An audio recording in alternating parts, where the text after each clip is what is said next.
Tapi kayak lebih yang tadi kayak Winner bilang kayak lebih jelas, nggak berandai-andai kalau Asumsi, misalnya dia ngomong aja gitu. Iya.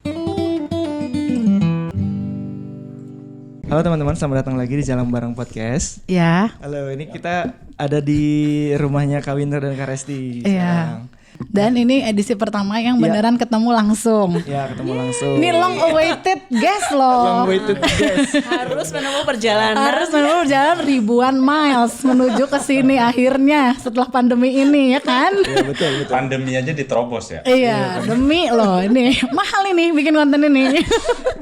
Ya oke, anyway, mungkin sebelum mulai Kak Resti dan Kak Winner bisa memperkenalkan diri, dimulai dari bapak-bapak. Halo, nama saya Winner. Saya Resti. Kami berdua awalnya ke Swedia itu untuk kuliah, melanjutkan pendidikan, mencari jalan kehidupan yang baru gitu. Tadinya dokter, terus melanjutkan pendidikan yang bukan klinis gitulah. Nyampe lah ke sini, terus udah selesai kuliahnya, sekarang kerja di sini. Ya, ini kakak kelas kami. Ya. 4 tahun di atas. Iya. Sebenarnya muter-muter di situ aja ya. Ya oke, Kak Resti. Tadi udah ya. Sekarang kesibukannya. Kesibukan. Sekarang kerja di kampusnya Bobby. Karolinska. Mantan kampusnya Kak Resti juga ya, sama Kak Winner. Dan mengasuh 2 orang anak. Oke. Benar. Ya baiklah, seperti yang tadi Bobby bilang, Kak Resti dan Kak Winner ini sama-sama dokter, teman kami juga waktu kuliah, jadi kurang lebih nanti pembicaranya kalau seperti teman ya mohon dipahami ya. Ya oke. Hari ini kita mau bicara soal Ya, kita siapin bahan tentang komplimen dan kritik. Ya. Yang bisa memberi maupun kita bisa juga menerimanya. Ya, jadi kali ini kita bahas dari sebenarnya terinspirasi dari salah satu bukunya Arsis Pro, judulnya The Intimate Marriage. Nah, ya memang kami ini udah menikah ya teman-teman, tapi teman-teman yang belum nikah jangan di stop dulu ya mendengarkan, karena ini pasti akan ada manfaatnya lah untuk kita ketika kita berelasi gitu, karena kan pasti nggak bisa lepas dari 2 hal ini kan, yaitu kritik dan komplimen gitu. Nah pertanyaan pertama, udah kayak ini ya. Kalau buat Kak Winner dan Kak Resti sendiri dan kamu juga mungkin dan aku juga nanti akan menjawab, lebih mudah yang mana gitu untuk mungkin mengingat dulu kali ya, mengingat kritik atau mengingat komplimen, dan kenapa? Kalau itu kok menurut aku tergantung orangnya, orangnya siapa. Kalau misalnya itu orang yang nggak terlalu dikenal, sebenarnya nggak terlalu masalah sih, nggak maksudnya nggak ada yang gimana membekas, mau itu kritik atau komplimen nggak ada yang terlalu gimana. Tapi kalau itu orang yang dekat, terus karena aku tuh latar belakangnya tuh aku tuh lahir dan dibesarkan dalam budaya Jawa. Nah orang Jawa tuh jarang gitu orang yang ngomong straightforward gitu. Jadi biasanya tuh semua tuh pakai sinyal-sinyal atau ya dalam hati aja gitu. Jadi jarang ada kayak kritik atau komplimen secara langsung. Jadi kalau sampai ada orang dekat yang memberikan itu, kritik bakalan aku ingat. Juga mungkin karena terkait karakter kayak aku agak perfeksionis gitu, jadi kalau dikritik orang tuh kayak semuanya rusak gitu kayak karena nilai titik rusak sesuatu. Iya, kebayang. Oke. Berarti tergantung tadi ya level kedekatan dengan orangnya. Oke. Kalau Kak Winner? Kalau aku melihat dari sisi karakternya, misalnya kayak aku nih tipe karakter kepribadian ya, maksudnya karakter kepribadian itu melankolik. Nah kalau melankolik itu kan juga tipe orang tuh yang suka mengingat-ingat, menyimpan gitu. Jadi memang baik kritik maupun komplimen, dua-duanya itu mau dikenal nggak dikenal bisa aja gitu aku simpan gitu, jadinya aduh diingat-ingat terus gitu. Tapi memang namanya manusia, biasanya yang kritik sih yang lebih kayak membekas gitu. Iya, betul. Sama kayak kamu berarti. Ya sama aku juga sih, sama mirip dengan Kak Winner banget. Kami kan udah sama-sama pria melankolis. Iya. Aduh, kita menikah mirip-mirip. Ya, emang kenapa sama juga lebih suka? Kalau aku malah lebih suka lebih mudah mengingat yang kritik. Jadi kalau ya merasakan kalau kita dikritik itu berarti kita sudah perform yang menurut kita bagus, tapi menurut pandangan orang lain kurang gitu. Nah harusnya kamu bisa lebih dan aku Jadi kayak ya harusnya bisa lebih nih. Aku kurang lebih sama sih. Sama yang mana coba, ada 3 ngomong. Kalau aku karena background keluarga, ini kan semua anak pertama ya. Aku nggak tahu ya, tapi kalau anak pertama tuh kayaknya kebanyakan tuh orang tua menuntut gitu kan, harus apa-apa gitu. Jadi kalau mendengar komplimen aku biasa nggak terlalu menganggap karena ya emang itu udah kewajiban aku gitu. Kalau misalnya aku belajarnya baik terus dipuji, oh kamu rajin ya belajarnya, aku nggak ngambil itu komplimen, tapi kayak oh ya emang gue harusnya wajib belajar gitu. Iya, betul. Tapi kalau kritik aku kurang lebih sama sih juga. Kalau kritik tuh mau, kalau Karesi tadi lebih ke kedekatan orang, kalau aku mirip-mirip sama Kawinar sama Bobby sih. Jadi kadang-kadang orang lewat yang kagak kenal aja kalau dia kayak ngomentarin sesuatu, aku langsung kayak kayaknya kita jangan kayak gitu lagi deh, mungkin kita kayak gitu. Jadi banyak netizen. Iya nih. Baru kemarin Itu bukan komentar mulut ya, komentar jempol ya. Itu aja padahal yang cuma kayak kritik apa gitu, itu udah mengganggu gitu. Iya.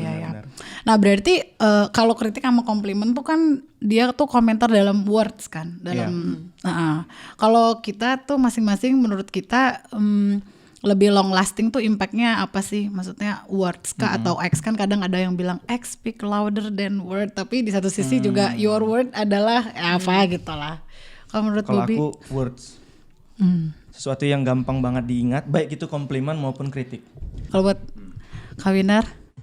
Ya words juga sih, karena ya kita bisa menyaring bahwa itu komplimen atau kritik itu kan biasa dari outputnya, dari kata-katanya gitu. Karena kalau orang melalui tindakan, ya kadang-kadang dia tindakannya itu bisa tindakan rutinitas aja gitu. Jadi kita nggak tahu gitu dia motifnya itu apa. Tapi kalau dari kata-kata itu terkadang itu jauh lebih jelas gitu. Oh ini bentuknya itu komplimen gitu, nadanya positif, ngomongnya itu sambil ya ada kecampur ada gesturnya, sambil senyum atau sambil tampak bahagia gitu. Tapi kalau kritik juga kita tahu gitu orangnya itu sedang mengkritik gitu. Jadi dari kata-kata sih.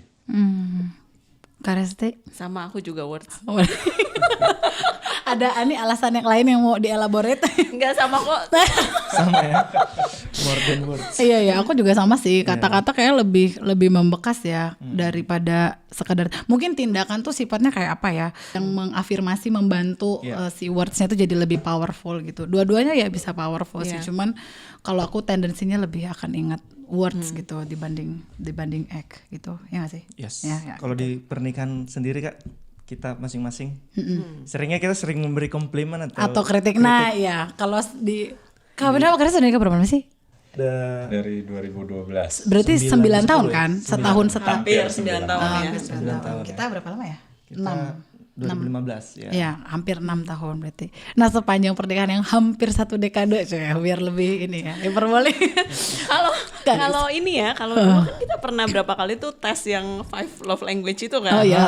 Itu tuh bahasa kasih aku tuh sebenarnya lebih ke arah tindakan, tapi kayak yang tadi Winner bilang, kayak misalnya nih aku udah kerja sampai malam, terus nanti tiba-tiba dia bisa, misalnya dia beliin aku kopi gitu ya, maksudnya mungkin itu tanda kayak dia tuh appreciate gitu loh, kayak udah bekerja keras gitu, tapi entah di otakku tuh nggak langsung nangkep gitu, kayak lebih kayak apakah ini kopi merek ini lagi diskon sehingga dia bisa beliin kayak gitu, kayak ada merangkap atau dia menyuruh aku bekerja lebih keras. Silakan begadang terus. Ini kopinya. Oh iya. Dan lebih mudah, kayak lebih terasa gitu kalau misalnya dia bilang thank you ya udah gini gitu. Iya. Jadi double ya, words dan act. Tapi kayak lebih yang tadi kayak Winner bilang, kayak lebih jelas, nggak berandai-andai asumsi kalau misalnya dia ngomong aja gitu. Iya betul. Kalau Kawinar di dalam pernikahan lebih mudah atau lebih gampang memberi kritik apa komplimen atau gimana? Itu lucunya. Apa kan tuh? Tadi saya bilang kalau untuk saya sendiri lebih membekas tuh Kata-kata. Kalau mau ngelihat orang tuh lebih nangkep dia dari kata-kata. Tapi saya sendiri sulit kalau kata-kata. Kayak tadi Karesti kan bilang pakai tindakan gitu. Iya. Jadi ya itu jarang memberi komplimen lah bisa dibilang gitu. Ya jarang kan ya? Jarang sampai jarang kayak, apa hampir tidak pernah? Kayak masakan aku enak gak sih sebenernya? Terus dia bilang, ya lihat aja setiap hari aku habisin kan makanannya. Kayak aku butuh dibilangin. itu enak apa enggak. Ya ini kan udah dihabisin berarti. Ya kan orang dihabisin kan belum tentu enak ya, bisa aja kayak lapar gitu kan. Iya. Tapi juga nggak mengkritik kan. Oh, ini nggak enak nih, kurang garam. Iya betul. Atau ini doang nih gitu, nggak kayak gitu ya. Oh ya, oke. Menarik ya, Kak Winner lebih ingat kata-kata tapi untuk membuah gitu mengucapkan untuk ekspresi lebih ke deeds ya, lebih ke tindakan. Kalau kalau aku ya dalam pernikahan ini, kalau Bobby sebenarnya dia cukup mudah sih memberikan komplimen. Cuman iya cukup mudah lah kalau kata-kata yang baik gitu. Tapi kalau aku jadi kayak ada apa nih, maunya nih apa yang baru di check out nih dari dari Topet nih apa nih? Apalagi kalau dari Indonesia ya. Iya, apalagi kalau di Indonesia. Ini apa nih? Aku harus cek aplikasi Topetnya apakah ada yang baru di check out atau ada yang belum masih nyangkut di keranjang gitu. Jadi kayak gitu kadang-kadang kayak malah jadi kurang appreciate kalau misalnya dia lagi bilang terima kasih atau makanannya hari ini enak atau apa gitu, jadi malah kurang ya kayak gitu. Terlalu sering malah ya. Apa? Terlalu sering jadi hambar ya. Jadi aku gak bilang hambar sih. Ya, tapi belakangan sih jadi makin menghargai itu si words itu, tapi jadi lebih appreciate kalau ada act of service yang dilakukan. Misalnya aku habis jangan thank you doang, cuci dong piring gitu ya. Sapu dong rumah sekali. Sapu dong rumah, tolong dong gitu. Ya walaupun belakangan aku jadi kayak udahlah straightforward aja. Aku butuh dibantuin nih nyapu, boleh nggak minta tolong gitu. Kalau menurut Kak Resti gimana Kak? Apakah menemukan pattern serupa? Jadi kayak kalau kita makin deket sama orang, atau sama pasangan, sama saudara tuh akan lebih susah memberikan komplimen dan lebih mudah memberikan kritik. Atau misalnya Kak Resti menemukan pola yang lain gitu? Kayaknya iya sih. Karena kayaknya dua hal menurut aku. Satu tuh jadinya aku take it for granted aja gitu karena ya udah biasa gitu kan. Terus yang kedua juga kayak merasa ya emang itu tugasnya dia, emang harusnya udah kayak gitu, nggak usah aku kasih komplimen gitu. Jadi kalau yang aku lakukan adalah kalau menurut aku dia nggak menjalankan tugasnya dengan baik, aku kritik. Tapi kalau dia menjalankan tugasnya dengan baik, tidak perlu komplimen karena memang harusnya karena kayak itu gitu. kewajiban. Iya. Aduh, iya. Itu kan di janji pernikahan. Dalam repot dan kalau Kak Winner ada? Nah, aku mau nambahin sedikit dari teori product development nih. Luar biasa. Jadi kalau kita mau meluncurkan sebuah produk, itu ada 3 jenis kategori fitur. Ada satu fitur yang sebenarnya sudah ketinggalan zaman, tapi tetap harus ada di situ, gitu, supaya orang mau pakai produk. Ada lagi fitur yang sekarang semua orang sedang pakai, jadi kalau kita mau bikin produk harus ada fitur itu supaya produknya kita itu bisa bersaing. Gitu. Nah, ada lagi fitur yang kita tambahkan supaya orang memilih maunya pakai punya kita. Nah, tapi seiring berjalannya waktu, fitur yang tadinya kita tambahin supaya orang mau pakai produk punya kita itu akan bergeser dia. Jadi fitur yang biasa aja, semua orang juga ada gitu. Dan makin lama nanti dia akan jadi yang ketinggalan zaman. Nah, kira-kira mirip seperti yang tadi Resti bilang, take it for granted ya begitu gitu. Awalnya itu kita misalnya lihat, wah karena inilah saya memilih dia jadi pasangan hidup ya kan. Fitur yang membuat kita memilih dia gitu. Ya, fitur yang tadi nomor 3 ya berarti ya. Membuat dia distinct dari wanita-wanita lain kan. Ya. Terus seiring berjalan waktu dia bergeser jadi kayak setelah dilihat dia kayak semua orang sama ya kayak gitu. Kayak jadi ya apa gitu yang mau dipuji atau dikritik ya, ini kan jangan lihatnya cuma kan jadi nggak muji doang, belum tentu kan, bisa juga jadi membuat kita nggak mengkritik gitu karena oke, semua orang begitu sama gitu. Betul. Gitu nantinya juga jadi bergeser kayak kita jadi melihat ini sesuatu yang jadi oke, ya udah ini saatnya saya mengkritik misalnya gitu karena dia harus berpindah lagi nih ke yang kayak standar yang sama dengan semua orang. Semua orang. Oke, I see. Wah, luar biasa banget filosofinya ya. Benar. Ya, jadi kita tadi udah banyak bicara tentang gimana kita memberi atau menerima kritik dan komplimen dan juga gimana kita meresponinya gitu. Dan kali ini kita mau bagi 4 hal gimana kita bisa memberikan kritik yang membangun atau konstruktif serta komplimen yang genuine untuk teman-teman kita yang karena berdasarkan tadi cerita-ceritanya kritik yang membangun dan komplimen yang genuine lah yang akan kita ingat ya kan. Pertama sih menurutku kontekstual. Jadi waktu kita memberikan kritik, memberikan komplimen itu harus kontekstual dengan apa yang si subjek lah kita bilang ingin kita berikan kritik atau komplimen gitu. Jangan kayak cuman kita kan sering banget kan kalau dulu di FK tuh misalnya ada presentasi teman kita bagus, wes keren banget presentasinya gitu. Itu kan nggak kontekstual. Harus berikan. Kontekstual sih presentasi, Iya, cuman kayak cuma apanya nggak ya. ada sambungannya. Wih, kamu bagus banget ya. Outline-nya jelas. Kamu dari etiologi penyakit ke patofisiologinya jelas. Misalnya kita ngomong gitu kalau di presentasi FK, tapi kalau kayak wis keren gitu doang tuh. Ini apa? Apanya yang waste? Apanya yang waste? Nah, Iya, jadi benar kita ya. belajarlah untuk lebih mengolah gimana kita bisa Memberikan sesuai komen. dengan konteks kritik maupun komplimen yang mau kita beri kepada teman kita ataupun orang terdekat kita, baik pasangan ya. Kalau kritik gimana? Tadi kan komplimen kan kontekstual. Kalau kritik Kalau untuk memberi kritik, kita jangan serang orangnya, tapi seranglah mungkin argumen dia yang keliru atau tindakan dia yang keliru. Jadi supaya hubungan kita itu baik gitu. Supaya jangan karena kita misalnya nggak suka sama dia, kita langsung serang. Kamu sih bodoh gitu. Gitu aja nggak ngerti. Itu kan udah nyerang orang kan. Tapi kalau kayaknya tadi ide kamu yang soal poin nomor sekian tuh keliru deh. Nanti coba kita bareng-bareng yuk kita lihat. Nah itu kan konstruktif ya. Iya, Nah mungkin dia juga bisa belajar, kita juga bisa belajar. Iya. Nah, gitu. Atau mungkin bisa juga kayak diubah kayak sesuatu kalimat yang negatif tuh jadi lebih positif. Misalnya kita nggak setuju sama A gitu, terus misalnya kita bisa, menurut kamu gimana kalau ini tuh B gitu. Menurut aku lebih bagus kalau kamu tuh berpikirnya gini gitu. Pas dia sebenarnya mau ngomong gue tuh nggak setuju lu tuh itu gitu. Menurut gue tuh salah, tapi nggak ngomong kalau gitu, tapi lebih baik tuh begini gitu. Iya, mungkin. iya. Kita yang Ada kasih kayak suggestion ya. suggestion ya, setuju, Mungkin. setuju. Sama yang soal menyerang orangnya itu dan kontekstual, jadi harus dilihat pada saat itu gitu. Yang kita kritik itu yang perlakuan atau tindakan atau kata-kata atau opini dia saat itu. Jadi jangan kayak memang nih dia selama ini kayak gitu orangnya.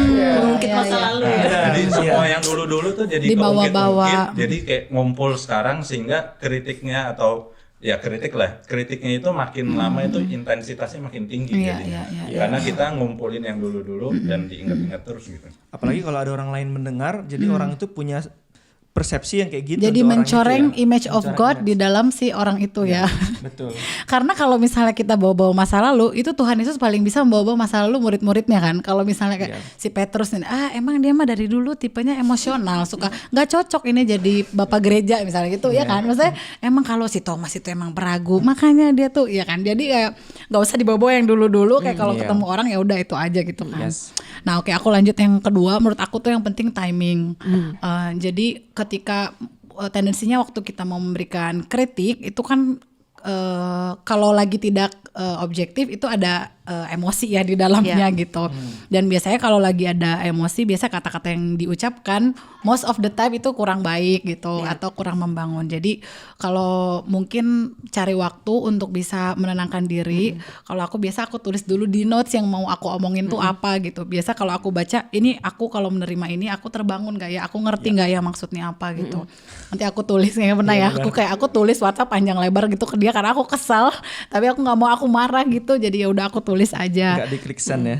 Iya, nggak diklik send. Nanti pas aku baca, kok ini buruk banget ya gitu, aku kurang-kurangin nantinya kayak gitu. Atau meraba rasa juga orang yang akan kita berikan kritik. Tentu ini misalnya tergantung konteks ya. Kalau misalnya dalam pekerjaan kita jadi atasan, misalnya bawahan kita ada sesuatu karena dikejar-kejar deadline atau apa, ya kita nggak perlu tunggu sampai menenangkan diri dulu meditasi gitu nggak. Tapi ya tergantung lah. Cuman yang intinya aku mau bilang di timing ini lebih ke mengelola emosi diri dan melihat juga situasi kayak tadi, jangan di depan umum misalnya, kayak kalau mau memberikan kritik yang tajam gitu kan, atau ya lihat kondisi dan lihat karakter orang. Kalau misalnya kenal dekat mungkin bisa lihat love language-nya gitu, dia lebih cocok masuknya nih kita komunikasinya kemana, supaya nggak cuman kayak keluar budah-budah doang gitu kata-katanya, tapi bisa diterima dengan baik. Gitu sih. Kemudian ada yang ketiga Kak. Yang ketiga tuh tulus. Nah, jadi yang pertama tuh tentu kita bicaranya ke memberi komplimen dulu ya gitu, karena dari pengalaman kita berempat sini yang lebih susah kan memberi komplimen ya. Jadi memang harus dilatih supaya kita lihat sesuatu yang dikerjakan ini bagus, tapi ya itu tadi mirip-mirip dengan poin yang pertama itu, kita berusaha elaborate gitu. apa yang bagus gitu, apa yang baik gitu. Jadi nggak cuma berhenti dibilang, oh ya baik gitu, oh ya bagus gitu, oh ya makanannya enak gitu. Mungkin bisa di ini, oh ya rasa bawang putihnya sangat terasa sehingga saya Bawang putihnya merasa seger banget ya. Tapi jangan jadi kayak lebay gitu ya Kak ya. jangan kayak lebay. Nah justru Tapi kalau biar nggak di- lebay gimana nih? Nah, ada satu yang kita pelajarin selama waktu anak-anak kita sekolah di sini, tapi tidak bermaksud untuk membanding-bandingkan Iya. sistem pendidikan. Jadi di sini kita sebagai orang tua dan gurunya juga dilatih atau dianjurkan itu nggak memuji anak cuma kayak wah pintar ya, kalau misalnya bisa baca nih wah pintar ya, atau bisa menyelesaikan sesuatu wah pintar ya gitu. Jangan cuma kata pintar aja karena itu nanti jadi kayak labeling gitu kan. Tapi kita bisa elaborate gitu. Wah saya senang melihat kamu sekarang sudah bisa membaca nama kamu sendiri atau menulis nama kamu. Jadi itu kan bentuk komplimen juga gitu. Dan anaknya tahu dengan dia mencapai tahap itu orang yang melihatnya itu jadi senang gitu. Oke.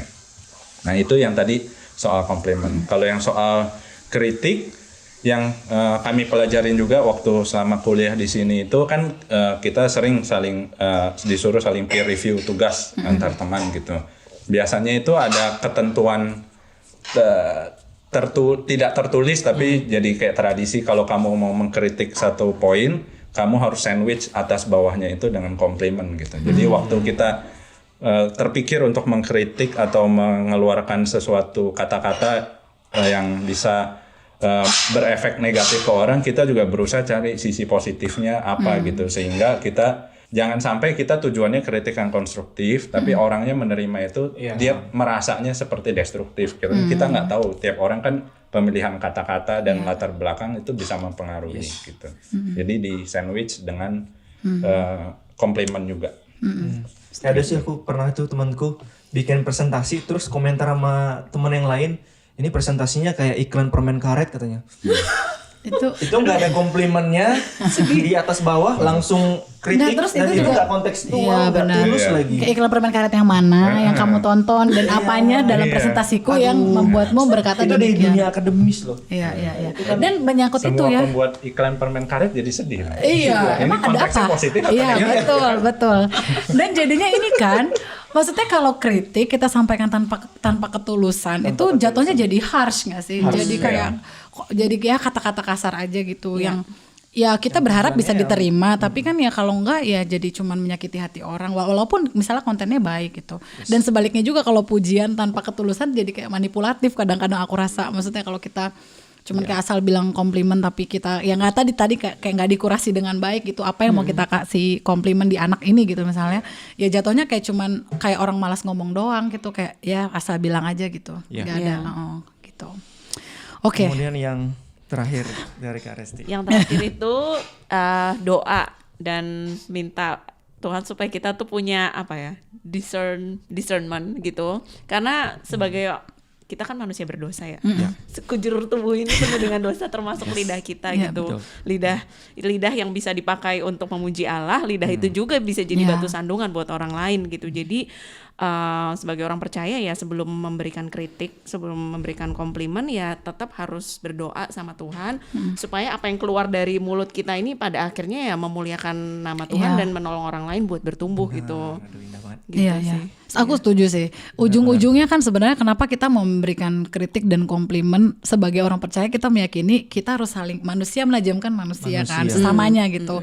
Kita mau teman kita nih bertumbuh, bahkan teman kerja kita mau ketika dia bersentuhan hidupnya sama kita, dia tuh ngerasain kayak a glimpse of heaven, dia ngerasa oh kayak gini ya dikritik dengan enak tuh kayak gini ya, rasanya dikasih komplimen dengan enak tuh kayak gini gitu. Jadi ya tadi we have to grow in discernment setiap hari. Maksudnya minta tolong sama Tuhan kayak tadi Kak Resti bilang sih, setuju aku, kayak semoga kata-kata yang keluar dari mulutku ini hari ini tuh bisa membangun either dengan kritikku atau dengan komplimenku ke orang lain gitu. Ya. Setuju banget. Setuju banget ya. Jadi bahkan dalam hal kata-kata pun harus ditebus ya. Iya, karena ya tadi kata Karsi, sekujur Sekujur tubuh kita ini ada jejak dosa ada ya. jejak dosa. Sekalipun dosa sudah selesai di kayu Iya, salib, salib, ya. dia masih ada di dalam Iya, daging iya, kita. betul. Dan itu Jadi- harus terus-menerus kita mohon pertolongan Roh Kudus. Oke teman-teman, sekian obrolan singkat kita tentang komplimen dan kritik, kiranya bisa menolong kita dalam mengkurasi kata-kata kita. Ataupun mungkin mengkurasi hati kita waktu kita mau menerima komplimen dan kritik dari sesama kita. Sekian Dalam- episode hari ini teman-teman. Terima kasih Kak Wida dan Kak Resti. Terima kasih juga teman-teman yang sudah mendengarkan. Jangan lupa taruh kritik dan komplimen Komplimennya di bawah, untuk episode kali ini. Untuk episode kali ini dan episode berikutnya. Jangan cuma jempol naik atau turun doang ya, Betul, harus iya. Harus dikasih elaborate. Elaborate. Iya, elaborate. Sesuai dengan pelajaran hari ini ya. Jadi kita tunggu ya teman-teman kritik dan komplimennya di Komplimennya. bawah. Oke, sampai jumpa lagi di episode berikutnya. Dadah.